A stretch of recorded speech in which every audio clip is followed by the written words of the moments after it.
오늘 다니엘 3장 28절부터 30절 말씀을 중심으로 7배에서 경배로라는 제목으로 함께 말씀의 은혜를 나누고자 합니다.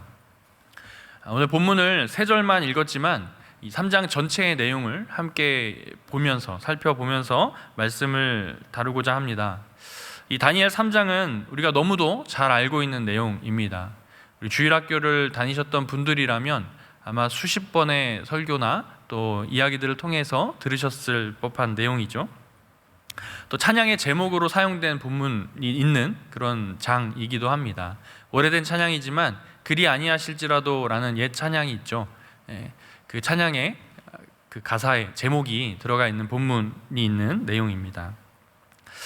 이 다니엘서는 선지서 중에서도 묵시 문학으로 또 구분하기도 합니다. 총 12장으로 구성되어져 있는 이 다니엘서는 1장부터 6장까지는 이 다니엘과 세 친구들의 어떤 영적인 무용적인 이야기들을 다루고 있습니다. 그 영적인 무용담을 다루고 있는 이후 7장부터 12장까지는 다니엘이 이 땅을 살아가는 동안 주님으로부터 받았던 그 환상을 기록하고 있습니다. 이 환상의 기록들 때문에 이 다니엘서는 구약의 계시록이다라고 말하며 묵시 문학으로 구분되기도 하죠. 오늘 본문은 이 다니엘과 세 친구들의 영적 무용담 중에서도 세 친구들이 주인공으로 등장하는 내용입니다.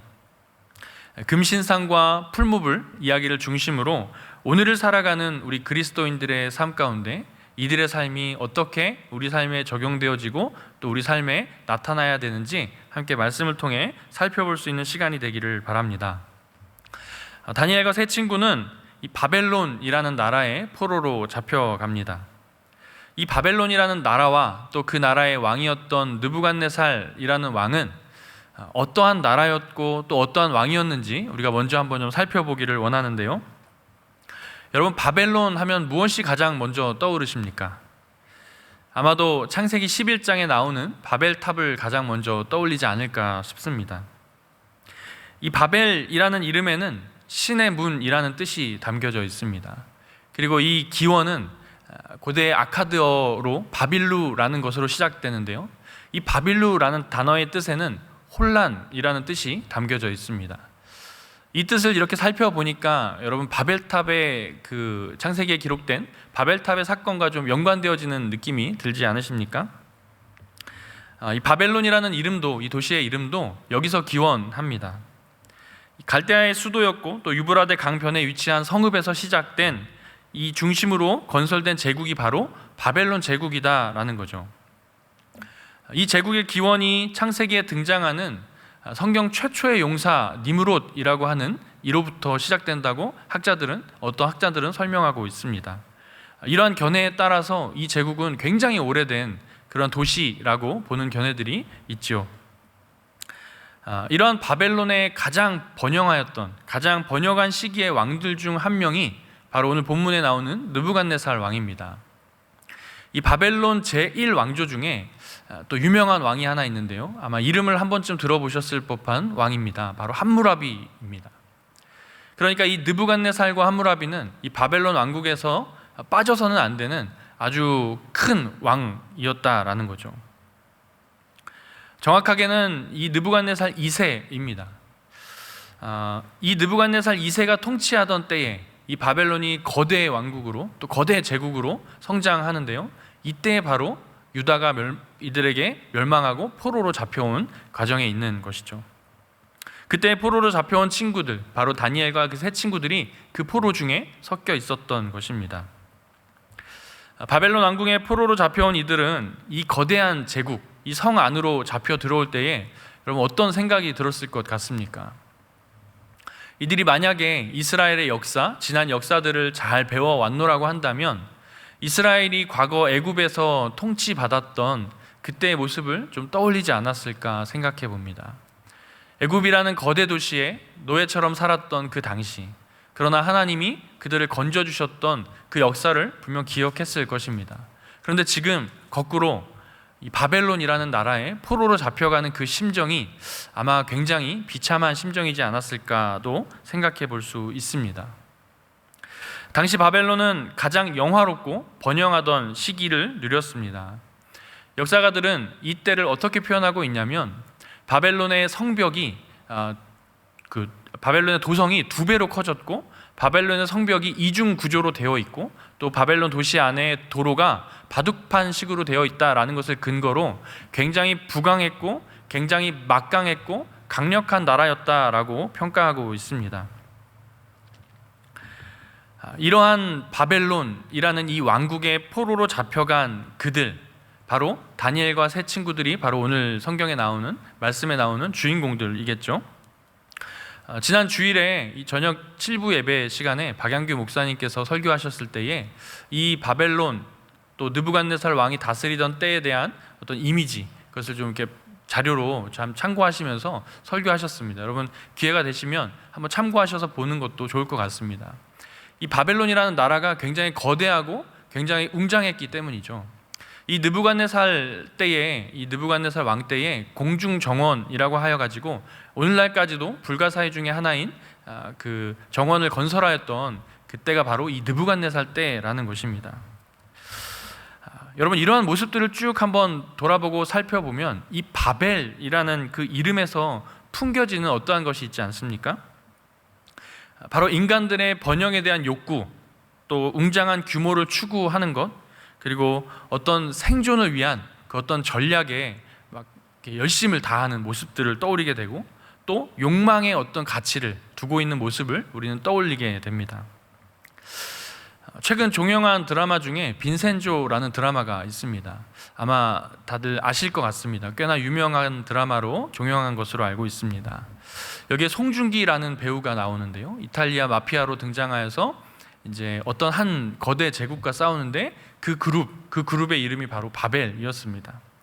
이 드라마 작가가 어떠한 의도로 이 바벨이라는 이름을 사용했는지는 모르겠지만 분명한 건 이 드라마 안에서도 이 바벨이라는 그 그룹의 어떤 상징성이 인간의 탐욕과 욕심과 교만에서 비롯된 모습들을 드러내고 있다라는 거죠. 그런 것을 상징하는 도구로서 바로 이 바벨이라는 이름을 쓰고 있다라는 것입니다. 그들의 어떤 인간적인 탐욕과 욕심들 때문에 벌어지는 무고한 살생들, 또 무고한 희생들을 다루고 있다라는 거죠. 이러한 예시 속에서의 바벨처럼 오늘 본문에서도 느부갓네살 왕이 금신상을 세우는 장면을 통해서 그의 가치관, 또 그가 추구한 생의 목적을 우리는 엿볼 수 있습니다. 먼저 간혹 우리가 좀 오해하는 부분이 한 가지 있는데요. 그것이 무엇이냐면 바로 이 금신상을 느부갓네살의 모습, 느부갓네살의 형상으로 지었다라고 오해하는 부분이 있다라는 거죠. 성경은 느부갓네살이 자신의 모습을 형상화하였다라고 기록하고 있지는 않습니다. 그저 성경에 있는 그 기록을 바탕으로 정보를 찾아보면 금으로 신상을 만들었다는 것과 또 이 신상의 규모에 대해서 설명을 하고 있는데요. 이것을 오늘날의 길이로 환산하면 높이가 약 27m 정도 되고요. 또 넓이가 2.7m 정도 된다고 보고 있습니다. 어마어마하죠. 오늘날 건물로 치면 약 한 8층, 9층 정도 높이의 건물이지 않을까 싶습니다. 당시 바벨론에는 여러 신을 섬기고 있었습니다. 이 벨이라고 하는 가나안의 바알과 같은 뜻이고요. 이 벨이라는 신이 바로 바벨론의 주신인 마르둑이라는 신의 히브리식 표현입니다. 그리고 이 마르둑의 아들이 바로 느보인데요. 그 느보라는 신의 이름과 오늘 성경에 등장하는 느부갓네살과 연관이 있습니다. 그것이 무엇이냐면 느부갓네살의 이름의 뜻에 이 느보 신이 들어가는데요. 느보 신이 국경을 지켜주셨다라는 것이 바로 느부갓네살 이름의 뜻이라는 것입니다. 그래서 학자들은 아마도 이 신들 중에 어떤 한 형상을 따라서 그 금신상을 세우지 않았을까라고 추정하고 있습니다. 느부갓네살이 자신이 왕위로 세워져 있을 그때에, 재위하여 있는 그 시기에 금으로 어마어마한 금신상을 세우고 그 신상을 세운다는 그 발상 자체가 자신이 왕위에 있는 이때에 이루어낸 자기 교만함, 그것을 단적으로 보여주는 한 예다라는 거죠. 자신을 과시하는 겁니다. 자신의 능력이 이만큼 되고 자신의 권위가, 자신의 능력이 이렇게 큰 금신상을 세울 수 있다라는 것을 보여주고 드러내주고 있는 거죠. 여러 가지 다양한 악기 소리가 들려오면 그 즉시 모든 이들에게 그 신상을 향하여 경배하라고 왕은 명령합니다. 그 금신상을 세우고 이러한 명령을 내리는 것의 그 내면적, 왕의 내면적 동기는 무엇이겠습니까? 또 외면적 동기는 무엇이겠습니까? 우리가 먼저 그의 외면적 동기를 한번 살펴본다면 자신의 세력을 과시하는 명분이 될 수 있겠습니다. 그리고 또한 무엇보다 자신의 힘을 유지하는 도구가 될 수도 있겠습니다. 그 우상을 세워놓고 그 우상에 절하지 않으면 너희들을 멸할 것이야, 너희들을 뜨거운 풀무불에 던져 너희들은 죽게 될 것이야 라고 말함으로써 자기의 어떤 권위와 자기의 어떤 명예를 더욱더 드높이는 거죠. 그런데 느부갓네살 왕이 이 신상을 세운 것은 다니엘이 왕의 꿈의 내용과 해석한 이후에 드러났다라는 것에서 느부갓네살 왕의 내면적 어떤 마음을 우리는 엿볼 수 있습니다. 그것이 무엇이냐면 다니엘이 이 앞에 2장, 오늘 우리가 읽지 않았고 보지 않았지만 다니엘서 2장에 보면 다니엘이 느부갓네살 왕의 꿈을 해석해 주는 장면이 나옵니다. 근데 오늘 이 다니엘이 그 느부갓네살이 금신상을 세운 것이 바로 이 2장의 내용과 연결되어진다라는 것이죠. 어떠한 내용이냐면 2장의 내용을 간략하게 설명하면 이렇습니다. 느부갓네살 왕이 꿈을 꾸었는데요, 그 꿈을 도무지 이해할 수 없어서 그 나라에 있는 모든 지혜자들을 불러 모읍니다. 그리고 그들에게 그 꿈을 해석할 것을 이야기합니다. 그런데 꿈의 내용을 가르쳐 주지 않습니다. 너희가 진짜 꿈을 해석할 능력이라면 그 꿈도 알아맞혀라 라는 거죠. 이 얘기는 무엇입니까? 그 꿈을 꾼 사람과 그 꿈을 준 사람만 알 수 있다라는 거예요. 그러니까 느부갓네살이 의도했던 것은 무엇이냐면 그 꿈을 준 이가 누구인지를 밝혀보고자 했다라는 거죠. 그렇게 어려운 요구를 하니 당연히 그 안에 있었던, 바벨론 안에 있었던 많은 지혜자들은 그 꿈을 해석할 수 없었습니다. 그런데 유일한 한 사람이 그 꿈을 해석해 오죠. 그가 바로 다니엘이었습니다. 다니엘 덕분에 왕은 앞으로 일어날 그 왕국의 변화를 듣게 됩니다. 변화의 내용, 결과는 이렇습니다. 결국에는 느부갓네살 왕이 세운 그 나라가 멸망할 것이다 라는 거죠. 이렇게 이 모든 일련의 과정에서 느부갓네살과 다니엘은 서로 소통하면서 느부갓네살은 다니엘이 꿈을 해석함으로 말미암아 그가 믿는 신, 그 하나님을 찬양하게 됩니다. 그런데 인간은 이런 놀라운 경험을 하고서도 자꾸만 악으로 회귀하고 악으로 돌아가는 그런 복귀하는 그런 모습들이, 그런 본능적인 무언가가 인간의 모습에 나타나는 것 같습니다.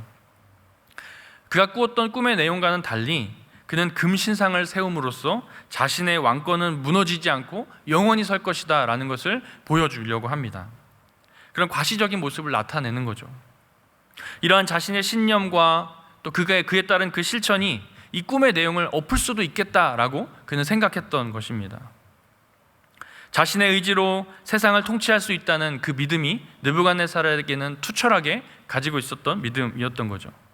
참 지혜이신 하나님은 결코 보이지 않는 영적 소경의 상태에 그 느부갓네살 왕이 다스리는 나라가 바로 바벨론 왕국이라는 것입니다. 그 나라는 그렇게 운영되어져 갔던 것입니다. 이렇게 역사 가운데 매우 거대하고 큰 왕국이었던 이 나라와 느부갓네살 왕이 하나님 나라의 주역이 될 수 있을까요? 절대 그렇지 않겠죠. 하나님 나라의 주역은 누구입니까? 바로 바벨론에 끌려와 포로 생활을 하면서 수년 동안 성실하게 포로된 자로서 그 땅에서 가르치는 훈련을 받고 그 땅에서 가르치는 어떤 일상적인 일들을 경험하였던 바로 그들, 다니엘과 세 친구들이 바로 하나님 나라의 주역이라는 사실입니다. 그렇다고 한다면 그들이 말하고 있는, 그들이 이야기하고 있는 것들이 무엇인가 우리는 그들의 삶에 우리가 한번 집중해 보아야 할 것입니다.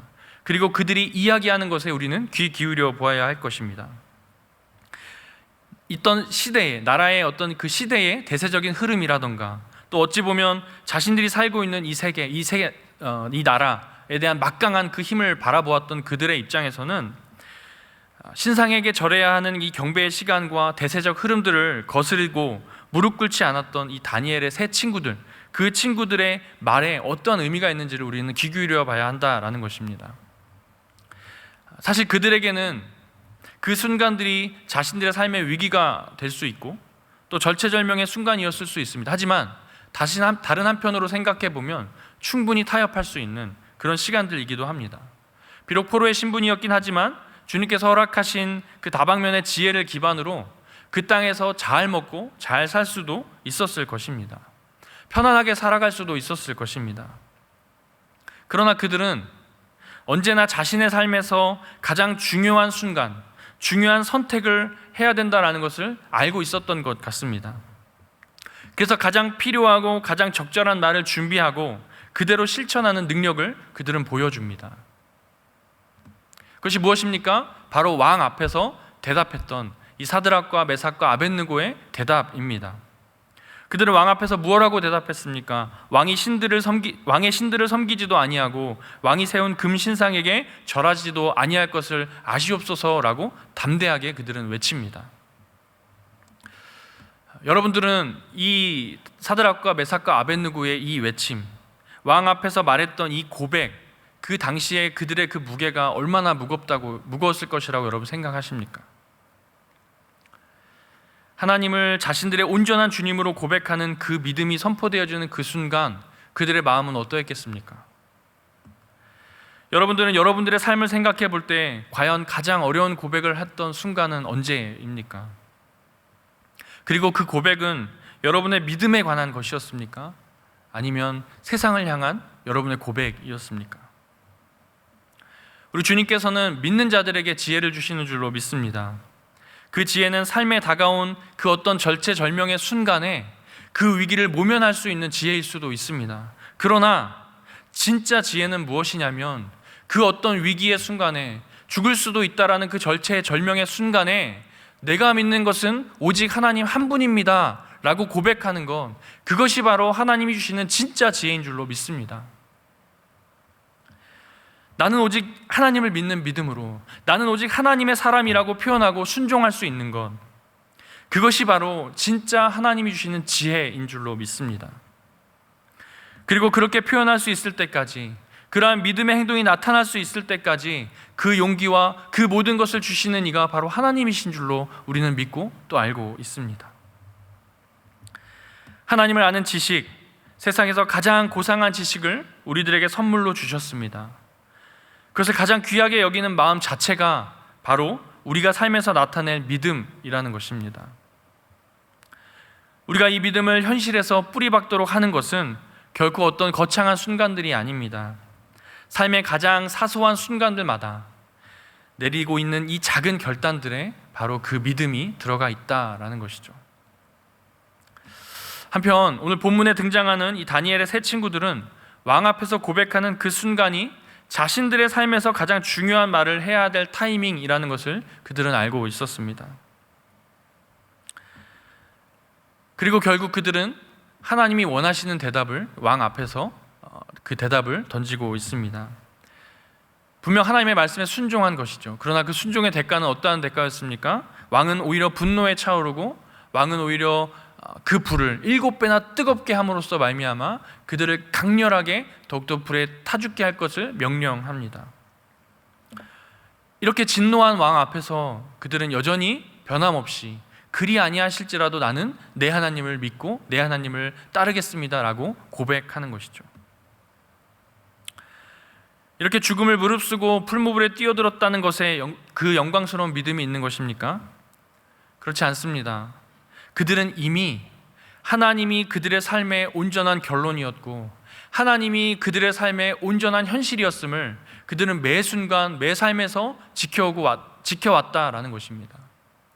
풀무불에 뛰어들었기 때문에 생명을, 내 죽음을 무릅쓰고 풀무불에 뛰어들었기 때문에 그들의 삶에 하나님이 드러나고 나타난 것이 아니라 이미 그들은 이전부터 그들의 삶 가운데 하나님이 온전한 결론이었고 하나님이 온전한 현실이었다라는 삶을 살아왔다라는 것입니다. 평소보다 7배나 더 뜨거운 이 풀무불, 도무지 살아날 가망이 없는 그 상황 속에서라도 답은 주님밖에 없다라는 거죠. 내 인생의 대안도 주님밖에 없다라는 것이죠. 주님이 아니면 설명이 안 되는 그 현실 속에, 그 현실을 산다는 그 처절함 속에 주님만이 전부입니다, 주님만이 전부입니다 라고 고백하는 삶을 살았다라는 것입니다. 그래서 그 절체절명의 위기의 순간에 죽어도 좋다라고 고백할 수 있었다라는 것입니다. 주님 앞에 최선과 최고의 순종을 드린 자들의 이 고백에서 그리 아니하실지라도 라는 이 아주 멋있는 믿음의 선포가 나오는 것이죠. 이 말에는 무엇이 있습니까? 다른 2차적인 어떠한 대안도 없다라는 것입니다. 오직 하나 주님밖에 없습니다 라는 것을 내포하고 있습니다. 그런데 이러한 순종으로 7배나 뜨거운 그 풀무불에 들어간 그들이 불에 타지 않았습니다. 마치 불보다 더 강한 어떤 재련 과정을 그들은 겪고 있는 것처럼 보여집니다. 그래서 이들의 믿음이 아주 뜨거운 이 풀무불, 아주 그 뜨거운 불에도 부러지거나 꺾여지지 아니하고 타지 아니하고 오히려 견고하게 서 있고 오히려 그 자리를 걸어 다녔다고 성경은 이야기하고 있습니다. 이것은 무엇입니까? 그들의 믿음은 세상이 아무리 뜨겁게 불로 연단한다 할지라도 하나님 앞에 서 있는 그들의 믿음은 결코 무너지거나 부러지지 않는다라는 사실입니다. 여러분, 그렇다면 이쯤에서 우리는 한 가지 의문이 들어야만 합니다. 그것이 무엇이냐면 지금까지 어려서부터 우리가 들었던 말들, 여러 가지 말씀의 내용들 중에 이 말씀을 언급할 때 왜 이 친구들이 풀무불에서 살아난 그 이야기만 부각시켜 드러내고 있냐라는 것이죠. 만약 그렇게 된다면 우리는 부담스러워집니다. 살아나야만 하니까, 그래야만 믿음이라고 인정받을 수 있을 것 같으니까 라는 거죠. 하지만 성경 다른 곳에서는 그렇지 않은 모습들을 우리에게 보여주고 있습니다. 그 대표적인 예가 바로 스데반이죠. 그는 분명 믿음의 선포, 그는 분명 그 믿음에 근거하여 외쳤습니다. 그러나 결국 그는 그 생명을 이 땅에서 다하고 말았습니다. 어쩌면 예수님도 마찬가지죠. 하나님의 뜻을 따라 순종하였습니다. 그러나 인간의 몸으로 오신 예수님은 결국 죽고 말았습니다. 십자가에 못 박히고 말았습니다. 다른 어떤 기적이 일어난 것이 아니죠. 물론 예수님 부활하셨지만 말입니다. 뿐만 아니라 초대교회에 박해받던 그리스도인들이 어떠하였습니까? 그 사자굴에 원형 경기장에 갇혀서 사자의 밥이 될 때에 어떤 기적과 같은 일들이 일어나는 것이 아니라 그들은 그 자리에서 순교하였습니다. 비슷한 일이 우리나라 이 땅에서도 일어났었죠. 과거에 예수 믿는 자들을 교회당 안에 가두어두고 문을 잠궈놓고 그들을 불태웠던 사건들이 있습니다. 그러한 때 놀랍게도 이 다니엘과 세 친구들이 겪었던 기적처럼 하나님이 놀라운 기적을 일으켜내시면 좋았겠지만 그렇지 아니하고 그들은 안타깝게도 그 숨을 다하였죠. 결국 풀무불 가운데서 기적과 같이 살아나야만 하나님의 임재가 임하는 것은 아니라는 것을 보여주고 있습니다. 그러한 믿음의 고백으로 사는 그 삶이 더욱더 값지고 더욱더 고귀하다라는 것을 성경은 우리에게 말씀하여 주고 있습니다. 그것이 바로 이 다니엘과 세 친구들이 고백한 그리 아니하실지라도 라는 그 고백, 그렇게 아니하실지라도 라는 그 고백에 들어있다라는 것입니다. 다니엘의 세 친구들은 하나님 앞에서 그 순결을 지키겠노라고, 이방의 백성들과 섞이지 않겠노라고 그 이방 땅에서 행해지는 모든 것을 거부하며 살지 않았습니다. 그들은 이방의 모든 정책과 그 질서를 분명 따라 행하였습니다. 다만 이 다니엘과 세 친구들에게는 어떤 거대한 전제, 어떤 거대한 원칙이 하나 있었던 것 같습니다. 그것이 무엇인지 우리는 정확히 알 수 없지만 예를 들어 보면 이런 거죠. 그들이 채식을 선언하였던 것, 왕의 음식이 아니라 어쩌면 이방의 신들에게 드려졌던 그 음식을 먹지 않겠다라고 선언하고, 또 오늘 이 내용처럼 신상 앞에 절하지 않겠다라므로 하나님의 십계명을 지켰던 것처럼 어쩌면 그들은 그 땅을 살아가면서 하나님이 주셨던 그 십계명, 그 원칙을 절대 이것만큼은 내가 타협하지 않겠노라 다짐하고 또 다짐하며 그렇게 살지 않았을까 생각해 볼 수 있다라는 것입니다. 그렇다면 저와 여러분의 큰 전제, 저와 여러분의 큰 원칙은 무엇입니까? 개인적 신앙인으로 살아가는 저와 여러분에게, 그리고 이 땅의 한국 교회가 가지고 있는 대원칙은 무엇입니까? 어쩌면 저나 여러분이 또 이 땅의 한국 교회가 너무도 흐릿하게 살아가고 있지는 않는지 모르겠습니다. 하나님 앞에서 말씀에 근거한 그 원칙조차 갖지 못한 채 회색지대에 살아가고 있는 것처럼 살아가고 있지는 않는지 모르겠습니다. 비록 어린 나이에 포로의 삶을 살게 되었지만, 또 이방의 방법과 이방의 사상들을 강요받는 그 위치에 있었지만 이 영적 전쟁의 한가운데서 그들은 끊임없이 하루하루를 아주 치열하게 싸워왔을 그 세 친구들의 모습을 살펴보면서 우리는 이 땅을 살아가면서 어떻게 해야 될지, 또 우리의 삶에 어떻게 적용할 수 있을지 우리가 같이 함께 고민해 보아야 할 줄로 압니다. 우리가 이스라엘 역사를 쭉 살펴보면 본래 이스라엘은 간음의 DNA가 가득한 백성들이었습니다. 무슨 말이냐면 바로 그들은 출애굽한 이후에 가나안 땅에 살아가면서 그들은 여전히 하나님을 멀리하고 하나님을 떠났었다라는 것입니다. 그런 반복적인 모습들을 보여주고 있었다라는 거죠. 그들 하나님을 떠나 누구를 섬겼습니까? 바로 이방신들을 섬겼다라는 거죠. 그들이 이방신들을 섬겼던 이유는 또 무엇입니까? 그 땅에 그 나라가 커 보고 위대해 보이고 강력해 보였기 때문이다라는 거죠. 결국 이들은 무엇을 중심으로 사고했습니까? 바로 눈에 보이는 그 세력, 눈에 보이는 그 권력, 눈에 보이는 그 힘에 그들은 중심을 두었다라는 거죠. 그들이 주었던 그 중심, 그 모든 것은 결국 육체의 아무것도, 육체의 것밖에 되지 않습니다. 그 너머의 세계를 보는 싸움에서는 아무 힘도 쓸 수 없다라는 거죠. 진짜는 육체와 영혼을 모든 것을 살리시고 또 모든 것을 다스릴 수 있는 하나님 한 분밖에 없다라는 거죠. 그래서 그 하나님을 두려워해야 한다라는 것입니다. 마태복음 10장 28절의 말씀입니다. 우리 이 말씀을 같이 한번 한 목소리로 읽겠습니다. 시작. 몸은 죽여도 못하는 자들을 두려워하지 말고 오직 몸과 영혼을 능히 지옥에 멸하실 수 있는 이를 두려워하라. 아멘. 사실 우리는 느부갓네살의 이 금 신상처럼 우리 눈앞에 떡하니 드러나 있는, 놓여져 있는 어떤 것들을 바라보고 싸우는 것은 아닙니다. 대신 우리의 일상 속에서 아주 자연스럽게 스며들어서 우리의 사고와 우리의 어떤 정신을 얽매이고 있는 그 어떤 아주 소소하고 작은 것들과 우리는 늘 싸우고 있습니다. 우리가 접하고 있는 미디어도 그렇고요, 또 우리가 사용하고 있는 핸드폰도 그렇고요, 어쩌면 매 순간, 또 매 시간, 매분, 매초, 매 순간순간마다 우리는 세상의 것과 하나님의 것을 선택하며 살아가고 있다라는 것입니다. 그리고 그 과정에서 우리는 매일매일 씨름하고 있다라는 거죠. 그래서 저와 여러분은 매 순간마다 분별해야만 합니다. 무엇을 분별해야 됩니까? 바로 하나님이 원하시는 것과 세상의 것을 분별해야 된다라는 거죠. 저와 여러분도 결국 다니엘과 이 세 친구들이 살았던 것처럼 세상에 포로된 자들로 살아가고 있는 것입니다. 그런데 다니엘과 세 친구는 외형적으로는 바벨론의 포로였을지 모르지만 그들의 내면은, 그들의 모습은 정말 포로가 아닌 삶을 살았다라는 것이죠. 가장 중요한 순간에, 결정적인 순간에 그들은 포로의 삶을 살지 않았다라는 것입니다. 포로는 억눌린 자이지만 그 모습에서는 절대 포로의 그 억눌린 자의 모습을 드러내지 않았다라는 거죠. 우리도 그들과 같습니다. 일상 가운데 침투해 들어오는 우상 숭배에 대한 유혹들, 만몬을 따르려고 하는 이 가치들이 순간적으로 우리 안에 들어올 때가 있습니다. 그러할 때 우리를 포로로 삼으려 합니다. 자기 자신의 욕망을 사랑하고 또 그 이끌림에 마음껏 취하라고 세상은 우리를 부추깁니다. 보고 싶은 대로 보고 듣고 싶은 대로 듣고, 어떻게 판단하여도 네가 하고 있는 그 모든 생각이 옳다라고 세상은 우리를 부추깁니다. 네 자신이 기준이 되라라고 세상은 우리에게 말합니다.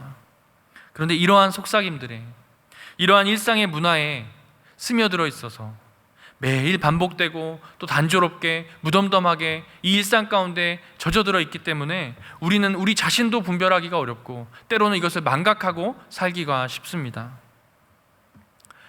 여러분 안에, 지금 여러분 안에 기웃기웃거리고 있는 이 금신상은 무엇입니까? 자꾸 여러분을 달래며 무릎 꿇고 타협하게 하는 것은 무엇입니까? 지금 여러분에게 떠오르는 그것, 여러분을 번민케 하는 그것이 바로 우리 눈앞에 놓여져 있는 금신상인 줄로 압니다. 여러분의 그것이 주님의 말씀에 위배된다면 그것이 바로 여러분에게 금신상이 될 것이고, 그로 말미암아 여러분은 믿음의 선택이 아닌 세상의 선택을 해야 될지도 모를 그 위기 앞에 놓여 있는 것입니다. 그러한 때 여러분 어떠한 선택을 해야겠습니까? 그러한 때 여러분 무엇을 선택하여야겠습니까? 그러한 때에 우리는 하나님의 것, 하나님의 뜻을 선택해야 될 줄로 믿습니다. 그 일을 하기 위하여 우리의 어떤 힘과 우리의 어떤 의지로가 아니라 그러할 때에 우리가 주님 앞에 나와 무릎 꿇고 주님 앞에 구해야 될 줄로 압니다. 주님 앞에 긍휼을 구하십시오. 그리고 주님 앞에 무릎을 꿇고 주님의 얼굴을 구하십시오. 그러면 주님께서 우리의 그 마음의 동기를 귀히 보시고 우리로 하여금 그 믿음의 선택을 할 수 있도록 우리에게 손 내밀어 주실 줄로 믿습니다. 우리에게 은혜를 부어주실 줄로 믿습니다. 담대하게 고백하고 싸울 용기와 승리를 주실 줄로 믿습니다. 우리가 우리의 인생에서 이 풀무불에 던져질지라도 그 불이 태울 수 없는 그 믿음을 주님께서 저와 여러분에게 선물로 주실 줄로 믿습니다. 하나님께서 이러한 때에 우리에게 뭐라 말씀하시냐면 하나님이 너희의 현실이 되겠노라 라고 말씀하고 있다라는 것이죠. 풀무불 가운데 있을 때에 느부갓네살 왕의 표현대로라면 신의 아들의 형상을 가진 한 사람이 그 안에 같이 있었다라고 말하고 있습니다. 다니엘서는 대부분이 아람어로 쓰여져 있습니다. 그래서 이 아람어 표현으로는 바르 엘라힘이라고 하는데요, 이것을 이제 히브리 말로 표현하면 브네 엘로힘이라고 합니다. 그러니까 번역되어진 것처럼 신들의 아들, 신의 아들이라고 번역하고 있다라는 거죠. 이것이 천사인지 혹은 성육 신하시기 이전에 예수 그리스도의 모형인지 우리는 알 길이 없습니다. 그러나 한 가지 분명한 확신은 그러한 고통 가운데 있을 때에 하나님은 우리를 그 안에 내버려 두시는 것이 아니라 그 고통의 풀무불 가운데 함께 하신다라는 사실입니다. 우리 하나님은 분명 그 풀무불의 불을 꺼트릴 수 있는 능력이 있으신 분이십니다. 그렇지 않습니까? 아무리 그가 7배, 10배, 100배의 불을 높인다 할지라도 하나님의 능력이라면 그 불을 단순간에 끄실 수 있는 그런 능력의 하나님이시지 않습니까? 그러나 하나님은 그 불을 꺼트리지 않으십니다. 오히려 그 불 안에 함께 거하시고 함께 하셨다라는 사실입니다.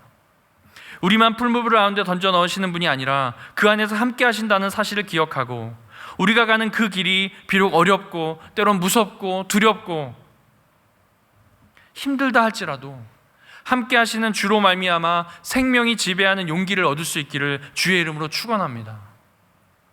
여러분이 이 세상이라는 거대 바벨론 제국, 이 제국 안에 살아갈 때에 우리의 가치와 우리의 판단 기준을 세우고 그 기준을 따라가는 것이 아니라 하나님의 말씀 대신 예수 그리스도의 뜻에 살아간다면 비록 그것이 7배나 뜨겁게 타오르는 풀무불 같은 곳이라 할지라도 주님께서 우리와 함께 하심으로 말미암아 내가 살든지 죽든지 주님이 함께 하심으로 말미암아 그 가운데서 우리 주님이 영광 받으시는 줄로 믿습니다. 그리 아니하실지라도라는 이 고백은 함께 하시는 주님을 온전히 신뢰할 때에 주님의 그 동행하심이 모든 두려움을 잠재울 때에 나타나는 줄로 믿습니다. 그러한 하나님의 능력과 그러한 하나님의 영광을 경험하는 것, 그 순간이 여러분들의 삶 가운데 날마다 채워질 수 있기를 축원하고 소망합니다. 말씀을 맺겠습니다. 하나님의 능력은 하나님을 믿는 믿음에서 나오는 줄로 믿습니다. 믿음이 나오는 곳은 하나님의 말씀을 듣는 것입니다. 담임 목사님께서 이번 주에 말씀하셨던 히브리서 4장 2절의 말씀, 그 말씀을 인용하시면서 우리에게 무엇라 말씀하셨죠? 그 말씀을 믿음과 결부시키지 못한다라는 이 구절을 인용하시면서 말씀을 듣는 자가 믿음과 결부시키는 삶의 모습은 어떤 모습일까를 생각해 봤습니다. 그 모습은 누구였습니까? 바로 이 세 친구들, 다니엘과 세 친구들의 모습이라는 거죠. 그 일의 결과로 그들이 풀무불 가운데서 살아났다는 것이 여기서 중요한 것이 아닙니다. 그들의 믿음의 선택으로 말미암아 살아계신 하나님의 존재가 온전히 드러났다는 것이 더욱 중요하다는 것이죠. 풀무불 가운데 던져지자 비로소 그들과 여전히 함께 하셨던 하나님의 아들이, 하나님이 눈에 보이기 시작하였다라는 것입니다. 느부갓네살은 3장 15절에서 무엇라 말하냐면 그 세 친구들에게 마지막 기회를 줍니다. 너희를 건져내리가 나 말고 누가 있느냐라는 거죠. 너희를 건져낼 신은 없다라고 단언하여 말합니다. 나밖에 없다, 내가 너희를 건져낼 수 있다라고 느부갓네살은 말합니다. 그렇게 자신의 욕망과 교만에 취해서 이 풀무불을 마음 내키는 대로 조종할 수 있었다라고 스스로 생각하였던 이 느부갓네살, 그 왕의 눈앞에 버젓이 살아있는 그 세 친구들, 더불어 한 사람을 더 바라보게 되는 것이죠. 그것을 묵도한 이후에 느부갓네살은 그 입술에 놀라운 고백을 합니다.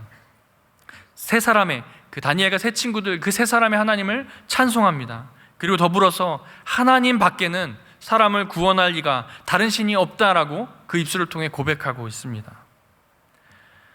느부갓네살의 이 고백은 사람을 구원할 다른 신이 없다는 아주 중요한 고백입니다. 맞습니다. 사람을 구원할 이는 독생자 예수 그리스도를 이 땅에 보내어 주신 우리 하나님 한 분밖에 없는 줄로 믿습니다. 앞서 읽은 이 마태복음의 말씀처럼 우리의 육신과 우리의 영혼을 구원할 이는 오직 하나님 한 분밖에 없다라는 사실입니다.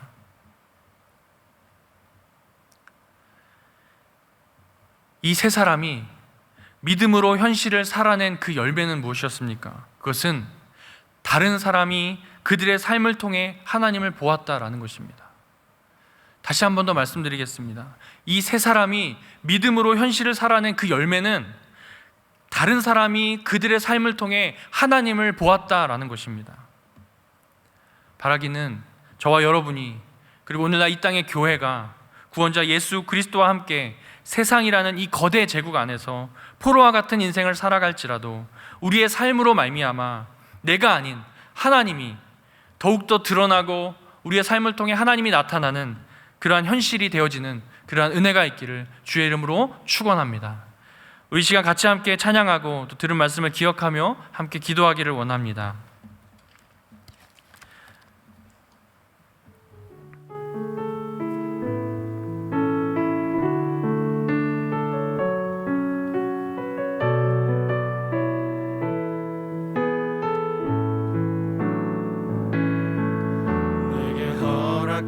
하신 시련을 통해 나의 믿음 더욱 강하게 자라나고 험한 산과 골짜기 지나는 동안 주께 더 가까이 나를 이끄시네. 내가 겪는 시험이 어렵고 힘겨워도 내 주님보다 크지 않네. 내 앞에 바다가 갈라지지 않으면 주가 나로 바다 위 걷게 하리. 나는 주의 능력으로 내 삶 새롭게 되리. 나는 믿네. 주의 능력으로 담대히 나가리라. 주와 함께 싸워 승리하리라. 날마다 믿음으로 나 살아가리. 아멘. 우리 시간 같이 함께 기도하기 원합니다. 들은 말씀을 기억하며 또 이 찬양의 가사처럼 정말 주님을 믿음으로 말미암아 나아갈 때에 내 삶 가운데 일하시는 그 주님을 드러내는 삶을 살아가는 우리의 삶이 되게 하여 달라고 우리 같이 한번 들은 말씀을 기억하고 또 각자의 기도 제목을 가지고 같이 한 목소리로 기도하기 원합니다. 함께 기도하겠습니다. 아버지 하나님, 정말 내가 이 땅을 살아가는